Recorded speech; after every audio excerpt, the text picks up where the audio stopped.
everything possible in your imagination, and worse than that. The Israeli army will find waiting for it as soon as it tries to enter Gaza by land. These recent statements were made by the former Israeli Prime Minister Ehud Olmert in an interview with the Financial Times. These statements come in the context of the Israeli occupation's preparations to invade the Gaza Strip by land as a means of revenge and retaliation after suffering its biggest military blow since the October 1973 war at the hands of Hamas, which carried out the Operation Storm of Al-Aqsa on October 7, 2023. The operation shocked the entire world as it caused the Israelis to live in a state of shock, confusion, and a loss of confidence in themselves and in the security institutions, including the army, which holds a very high status in Israeli society and is seen as a symbol of efficiency and a source of security. In this context, the Israelis view the ground operation against Gaza as the only way to reclaim their lost honor on October 7th. The massacres committed by the Israeli Air Force against civilians in Gaza are not sufficient in the view of many of them. They want a ground operation.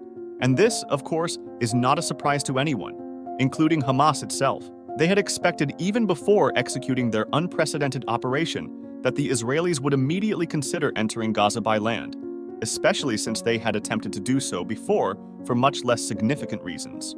But since entering Gaza by land is the logical and expected move on the part of the Israelis, there are many voices advising the Israeli minister to be cautious and not rush into Gaza, because it is highly likely that they will find themselves trapped in a pre-planned trap, as this reaction is very much anticipated. However, Israeli Prime Minister Benjamin Netanyahu is clear that he does not care about any warnings and is determined to proceed with the ground operation.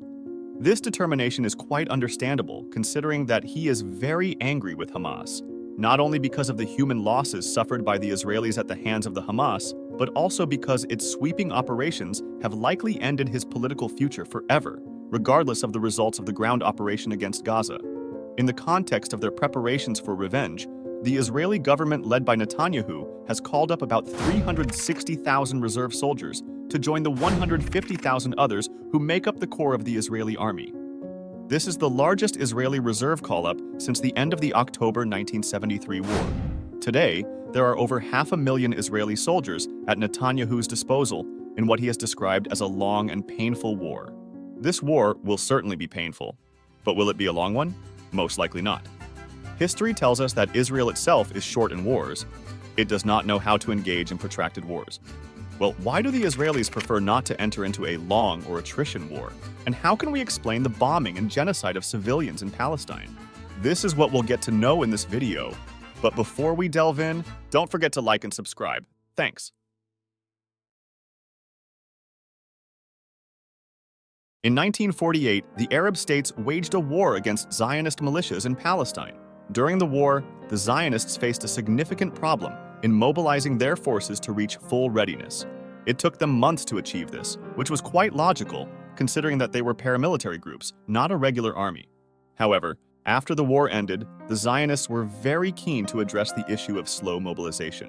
In 1949, while visiting Switzerland, Israeli General Yigal Yadin studied the Swiss military reserve system and decided that the Israeli army should develop a similar reserve system. The Swiss system is based on a principle known as the armed nation.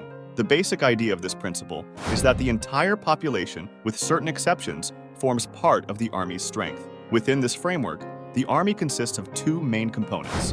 The first component is a regular army of professional soldiers, whose numbers are not very large. The second component is the reserve soldiers, whose numbers are substantial during times of peace. The army relies on the professional soldiers in active service, whether they are officers or conscripted soldiers who perform compulsory service. In times of war, the reserve soldiers are rapidly called up as needed. Here you'll get a video that gets more into detail and how Switzerland managed to stay neutral. The Israeli people were very impressed with the Swiss system and decided to implement it because it suited their needs and resolved their major problem, a shortage of human resources. They were numerically inferior compared to their Arab neighbors. Initially, they were determined to completely end Zionist occupation in Palestine and rejected the idea of partition, which the United Nations had approved in 1947. The important thing is that the Israelis, who understood their weakness very well, were aware that they would not be able to face the Arabs in any war unless they mobilized. Anyone who knows how to handle a weapon was needed. Literally, the entire population remains in the army. but permanent conscription of the entire population is economically and socially unfeasible. The solution to this dilemma was the Swiss system during peacetime, a small, regular army of officers and conscripts. And in times of war, they are rapidly joined by a multiple of reserve soldiers who have already completed their service and are part of the reserve force. These reserve soldiers, in times of peace, live their lives as ordinary citizens and part of the workforce. However, as soon as the army calls for them, they become soldiers and enter service for a specific period, such as 1 month a year, for example. The Israelis did not implement the Swiss system in its entirety. They made some modifications. For example, in Switzerland, military service is mandatory for men aged over 18. In Israel, military service is mandatory for both men and women from the age of 18, with some exceptions. We can say the Israelis are the ideal model of the armed nation. And in this system, the reserve forces are not auxiliary units, but are treated as a primary combat force. This is why the Israeli military allocates a significant portion of its budget to training reserve forces to ensure they are in a constant state of readiness, ready to engage and enter battle as soon as they receive the call-up order. This happened, for example, in the October 1973 war, when the Egyptian and Syrian armies launched a sudden attack on Israeli occupation forces. Israel called up approximately 250,000 reserve troops within 72 hours. The Israelis successfully mobilized and deployed 250,000 reserve soldiers, constituting 30% of the total civilian workforce. The Israeli military conscripted nearly the majority of the civilian workforce and temporarily released a small group to manage approximately 3,500 companies whose production was essential for the war effort. This substantial shift of civilians into the military temporarily took them out of the workforce and disrupted the production and consumption base, negatively impacting the Israeli economy and key sectors such as industry, transportation, communications, banking, education, energy, and food. The Israeli economy remained significantly strained during the period of full mobilization for the army, especially during the October War. Therefore, as soon as a ceasefire is agreed upon, the Israelis begin a gradual demobilization of reserve soldiers, allowing them to return quickly to their civilian positions and roles in the economy. The wheels start turning again. This is the primary reason why Israelis are keen on avoiding long or attrition wars, as such wars would require the sustained mobilization of the core of the army, which includes reserve soldiers simultaneously serving as the civilian workforce throughout the war period. The longer the war, the longer the disruption of civilians or reserve soldiers from their roles in the economy. In a numerical scarcity context, these people play interchangeable roles between the military and the civilian workforce. This situation is relevant today with the recent mobilization announced by the Israeli army, in which they called up around 360,000 reserve soldiers to participate in the war declared by Israeli Prime Minister Benjamin Netanyahu against Hamas in the Gaza Strip. One of the Israeli economic sectors that was most affected by the mobilization process is the technology sector, which employs around 14% of the workforce. Withdrawing employees from this sector for an extended period can have a dual impact. On one hand, it affects the sector's ability to continue its operations, as it withdraws important expertise. On the other hand, it diminishes its appeal to foreign investors who typically prefer stability and dislike uncertainty and instability. This is a significant blow. The Israeli technology sector had indeed attracted 23 investments from venture capital funds worth $5.5 billion. The question now is how Israelis can address this situation. At first glance, some might propose a very logical solution. The Israeli army could increase the number of regular personnel who form the core of its forces, reducing its reliance on reserve soldiers. However, this is an impractical solution in the Israeli context because it is very costly. The military budget already consumes a significant portion of the Israeli government's budget. In 2022, Israelis spent the equivalent of 4.5% of their GDP on the military, which is double the world average. Apart from the cost, proposing such a solution won't address another problem facing the Israelis that prevents them from engaging in prolonged wars. It's the fact that life is normal, and people who are far from the front lines won't be able to live normally if the army keeps them in a constant state of fear for their lives. As you are undoubtedly aware, Russia entered a war with Ukraine in February 2022, which continues to this day. One of the notable aspects of this war is that the Russian population largely continues to live their lives normally. They aren't overly concerned about sudden shells or rockets from the Ukrainian side. The economy continues, and civilians in Russia are to a significant extent removed from the scope of the operations. This is not the case in the ongoing battles between Hamas on one side and the Israelis on the other. The Israelis are targeting civilians, and their recent massacres in Gaza have resulted in thousands of civilian casualties, especially women and children. This is evident in the fact that the Israelis have a decisive advantage in their complete control of the skies over Gaza, thanks to their possession of one of the most advanced air forces in the world and Gaza's lack of any kind of air defense. After installing the Iron Dome system in 2011, they have repeatedly bombed Gaza without being concerned about the reaction because of the effectiveness of the Iron Dome in intercepting Hamas rockets. However, in recent years, this has begun to change.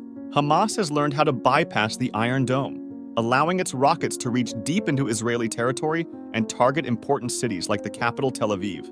Hamas rockets easily bypass the Iron Dome in a very simple way.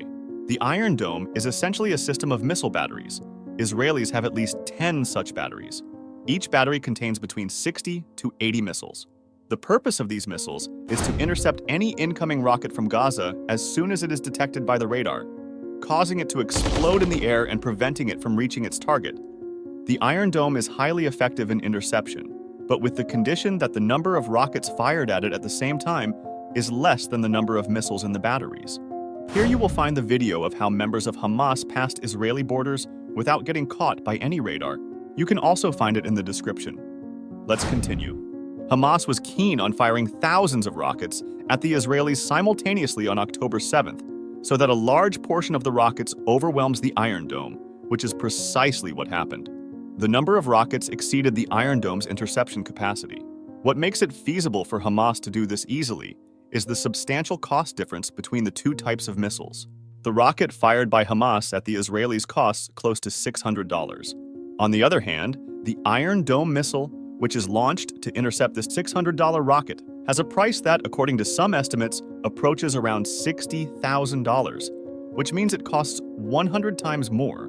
The bottom line is that when Hamas rockets penetrate the Iron Dome, they create a living hell for the Israelis, a continuous state of fear and panic. Between the sirens, crowded shelters, closed shops, empty streets, closed schools, and other signs of emergency, life in Israel remains in this state during battles or wars between the Israelis and Hamas. Of course, life in Gaza under Israeli bombardment is much worse than this. However, the idea is that Israelis, especially the new generations, who are accustomed to prosperity and stability, have a much lower ability to endure such conditions and adapt to them compared to the Palestinians in Gaza. The Palestinians have endured horrific Israeli massacres, and on top of that, they live under a suffocating siege since 2007. This is another reason why Israelis never want wars to drag on. A prolonged war is never an option for Israelis. They lack the ability to sustain the mobilization of a large number of soldiers for an extended period while simultaneously enduring life under the threat of resistance rockets. Since there is no war without mobilization and no attack without a counterattack from Hamas, some might imagine that the solution is for Israelis not to enter wars in the first place. However, this hasn't happened. Israelis don't think this way. The preferred strategy of the Israeli military is short wars that rely on the concept of a swift, overwhelming attack on the enemy, with the aim of breaking the enemy's forces quickly under the influence of shock, as expressed by General Dayan. Israelis are eager to strike their enemies preemptively and aggressively, so they can win the war and end it quickly, allowing them to cancel mobilization and return life to normal. They are not willing to enter a war of attrition. The objective of these bombs was to crush Gaza and destroy its ability to resist, aiming for a quick victory, and this resulted in the deaths of over 10,000 civilians. This war is expected to cost the Israeli economy more than any previous war or battle against Palestinians.